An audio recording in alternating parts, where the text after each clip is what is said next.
പഴയ നിയമം ഉൽപ്പത്തി പുസ്തകം അധ്യായം 16. ഹാഗാറും ഇസ്മായേലും. അബ്രാമിന് ഭാര്യ സാറായിൽ കുട്ടികളുണ്ടായില്ല. അവൾക്ക് ഹാഗാർ എന്നു പേരുള്ള ഒരു ഈജിപ്തുകാരി ദാസി ഉണ്ടായിരുന്നു. സാറായി അബ്രാമിനോട് പറഞ്ഞു, മക്കളുണ്ടാവാൻ ദൈവം എനിക്ക് വരം തന്നിട്ടില്ല. നിങ്ങൾ എൻ്റെ ദാസിയെ പ്രാപിക്കുക. ഒരു പക്ഷേ അവൾ മൂലം എനിക്ക് കുഞ്ഞുങ്ങൾ ഉണ്ടായേക്കാം. അബ്രാം സാറായുടെ വാക്കനുസരിച്ചു. കാനാൻ ദേശത്ത് 10 വർഷം താമസിച്ചു കഴിഞ്ഞപ്പോൾ അവന്റെ ഭാര്യ സാറായി ദാസിയായി ഈജിപ്തുകാരി ഹാഗാറിനെ തന്റെ ഭർത്താവിന് ഭാര്യയായി നൽകി. അബ്രാം അവളെ പ്രാപിക്കുകയും അവൾ ഗർഭം ധരിക്കുകയും ചെയ്തു. താൻ ഗർഭിണിയാണെന്നറിഞ്ഞപ്പോൾ യജമാനത്തിയെ അവൾ നിന്നയോടെ വീക്ഷിച്ചു. സാറായി അബ്രാഹാമിനോട് പറഞ്ഞു, എന്റെ ദുരിതത്തിന് നിങ്ങളാണ് കാരണക്കാരൻ. ഞാനാണ് എന്റെ ദാസി അങ്ങയുടെ ആശ്ലേഷത്തിന് വിട്ടുതന്നത്. പക്ഷേ താൻ ഗർഭിണിയാണെന്ന് കണ്ടപ്പോൾ അവൾക്ക് ഞാൻ നിന്ദയായി. എനിക്കും നിങ്ങൾക്കും മധ്യേ കർത്താവ് തന്നെ വിധിയാളനാകട്ടെ. അബ്രാം പറഞ്ഞു, നിന്റെ ദാസി എപ്പോഴും നിന്റെ കീഴിലാണ്. നിന്റെ ഇഷ്ടം പോലെ അവളോട് പെരുമാറിക്കൊള്ളുക. സാറായി അവളോട് ക്രൂരമായി പെരുമാറാൻ തുടങ്ങി. അപ്പോൾ അവൾ സാറായിയെ വിട്ടു ഓടിപ്പോയി. എന്നാൽ കർത്താവിന്റെ ദൂതൻ ഷൂറിലേക്കുള്ള വഴിയിൽ മരുഭൂമിയിലെ ഒരു നീരുറവയ്ക്ക് അടുത്തുവെച്ച് അവളെ കണ്ടെത്തി. ദൂതൻ അവളോട് ചോദിച്ചു, സാറായിയുടെ ദാസിയായ ഹാഗാറെ, നീ എവിടെ നിന്ന് വരുന്നു? എങ്ങോട്ട് പോകുന്നു? അവൾ പ്രതിവചിച്ചു, ഞാൻ യജമാനത്തിയായ സാറായിൽ നിന്നും ഓടിപ്പോവുകയാണ്. കർത്താവിന്റെ ദൂതൻ അവളോട് പറഞ്ഞു, നീ യജമാനത്തിയുടെ അടുത്തേക്ക് തിരിച്ചുപോയി അവൾക്ക് കീഴ്പ്പെട്ടിരിക്കുക. ദൂതൻ തുടർന്നു, എണ്ണിയാൽ തീരാത്ത വിധം അത്രയധികമായി നിന്റെ സന്തതിയെ ഞാൻ വർദ്ധിപ്പിക്കും. നീ ഗർഭിണിയാണല്ലോ. നീ ഒരു ആൺകുട്ടിയെ പ്രസവിക്കും. അവന് നീ ഇസ്മായേൽ എന്ന് പേരിടണം. കാരണം കർത്താവ് നിന്റെ രോദനം ചെവിക്കൊണ്ടിരിക്കുന്നു. അവൻ കാട്ടുകഴുതിക്കൊത്ത മനുഷ്യനായിരിക്കും. അവന്റെ കൈ എല്ലാവരുടെയും കൈ അവനെതിരായും ഉയരും. അവൻ തന്റെ സഹോദരങ്ങൾക്കെതിരായി വർദ്ധിക്കുകയും ചെയ്യും. അവൾ തന്നോട് സംസാരിച്ച കർത്താവിനെ എൽറോയി എന്ന് വിളിച്ചു.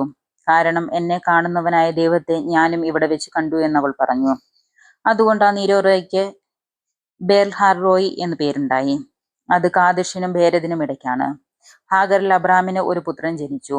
ഹാഗാർ പ്രസവിച്ച മകന് അബ്രാം ഇസ്മായേൽ എന്ന് പേരിട്ടു. ഹാഗാർ ഇസ്മായേലിനെ പ്രസവിച്ചപ്പോൾ അബ്രാമിന് 86 വയസ്സായിരുന്നു. അധ്യായം 17. പരിച്ഛേദനം.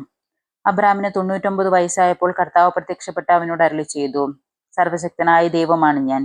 എന്റെ മുമ്പിൽ വ്യാപരിക്കുക, കുറ്റമറ്റവനായി വർത്തിക്കുക. നീയുമായി ഞാൻ ഒരു ഉടമ്പടി സ്ഥാപിക്കും. ഞാൻ നിനക്ക് വളരെയേറെ സന്തതികളെ നൽകും. അപ്പോൾ അബ്രാം സാഷ്ടാംഗം പ്രണമിച്ചു. ദൈവം അവനോട് അരുളി ചെയ്തു, ഇതാ നീയുമായുള്ള എന്റെ ഉടമ്പടി.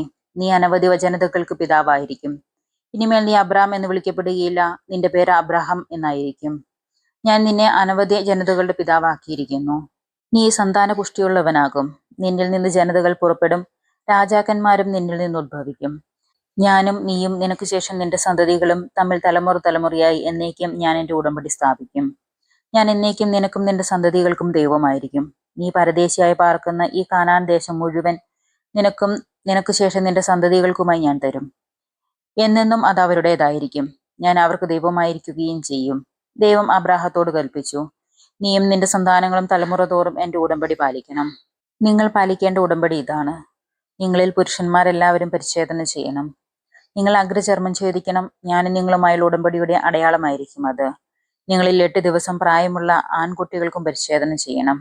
നിന്റെ വീട്ടിൽ പിറന്നവനോ നിന്റെ സന്താനങ്ങളിൽ പെടാത്ത വിലയ്ക്ക് വാങ്ങിയ പരദേശിയോ ആകട്ടെ, തലമുറ തോറും എല്ലാ പുരുഷന്മാർക്കും പരിച്ഛേദന ചെയ്യണം. നിന്റെ വീട്ടിൽ പിറന്നവനും നീ വിലയ്ക്ക് വാങ്ങിയവനും പരിച്ഛേദനം ചെയ്യപ്പെടണം. അങ്ങനെ എൻ്റെ ഉടമ്പടി നിന്റെ മാംസത്തിൽ ശാശ്വതമായ ഒരു ഉടമ്പടിയായി നിലനിൽക്കും. പരിച്ഛേദനം ചെയ്യപ്പെടാത്ത പുരുഷനെ സമൂഹത്തിൽ നിന്ന് പുറന്തള്ളണം. അവൻ എൻ്റെ ഉടമ്പടി ലംഘിച്ചിരിക്കുന്നു. ഇസഹാക്ക്. ദൈവം അബ്രാഹത്തോട് അരുളി ചെയ്തു, നിന്റെ ഭാര്യ സാറായിയെ ഇനിമേൽ സാറായി എന്നല്ല വിളിക്കേണ്ടത്. അവളുടെ പേര് സാറ എന്നായിരിക്കും.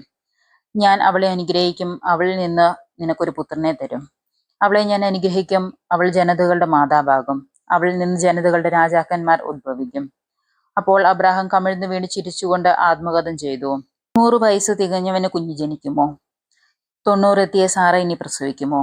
അബ്രാഹാം ദൈവത്തോട് പറഞ്ഞു, ഇസ്മായേൽ അങ്ങയുടെ തിരുമുമ്പിൽ ജീവിച്ചിരുന്നാൽ മതി. ദൈവം അരുളി ചെയ്തു, നിന്റെ ഭാര്യ സാറ തന്നെ നിനക്കൊരു പുത്രനെ പ്രസവിക്കും. നീ അവനെ ഇസ്ഹാക്ക് എന്ന് വിളിക്കണം. അവനുമായും അവന്റെ സന്തതികളുമായി ഞാൻ നിത്യമായ ഒരു ഉടമ്പടി സ്ഥാപിക്കും. ഇസ്മായിലിന് വേണ്ടിയുള്ള നിന്റെ പ്രാർത്ഥനയും ഞാൻ ചെവിക്കൊണ്ടിരിക്കുന്നു. ഞാൻ അവനെ അനുഗ്രഹിച്ചിരിക്കുന്നു. ഞാൻ അവനെ സന്താനപുഷ്ടിയുള്ളവനാക്കി അവന്റെ സന്തതികളെ വർദ്ധിപ്പിക്കും. അവൻ 12 രാജാക്കന്മാർക്ക് പിതാവായിരിക്കും. അവനിൽ നിന്ന് ഞാനൊരു വലിയ ജനതയെ പുറപ്പെടുവിക്കും. എന്നാൽ സാറായിൽ നിന്ന് അടുത്ത വർഷം ഈ സമയത്ത് നിനക്ക് ജനിക്കാൻ പോകുന്ന ഇസഹാക്കുമായിട്ടാണ് എൻ്റെ ഉടമ്പടി ഞാൻ സ്ഥാപിക്കുക. അബ്രാഹത്തോട് സംസാരിച്ചു കഴിഞ്ഞ് ദൈവം അവനെ വിട്ടുപോയി. ദൈവം കൽപ്പിച്ചതുപോലെ ആ ദിവസം തന്നെ അബ്രഹാം മകൻ ഇസ്മായേലിനെയും തന്റെ വീട്ടിൽ പിറന്നവരും താൻ വില കൊടുത്തു വാങ്ങിയവരുമായ സകല പുരുഷന്മാരെയും പരിച്ഛേദനം ചെയ്തു. പരിച്ഛേദന സമയത്ത് അബ്രാഹത്തിന് 99 വയസ്സും ഇസ്മായേലിന് 13 വയസ്സും ഉണ്ടായിരുന്നു. അന്ന് തന്നെ അബ്രാഹാം മകൻ ഇസ്മായേലിന് പരിച്ഛേദന ചെയ്യപ്പെട്ടു. അബ്രാഹത്തിന്റെ വീട്ടിലെ എല്ലാ പുരുഷന്മാരും വീട്ടിൽ പിറന്നവരും പരദേശികളിൽ നിന്ന് വിലയ്ക്ക് വാങ്ങിയവരുമായി എല്ലാവരും അവനോടൊപ്പം പരിച്ഛേദനം ചെയ്യപ്പെട്ടു. ദിവസവും 10 മിനിറ്റ് ബൈബിൾ ശ്രവിക്കാനായി എന്നോടൊപ്പം കൂടുക.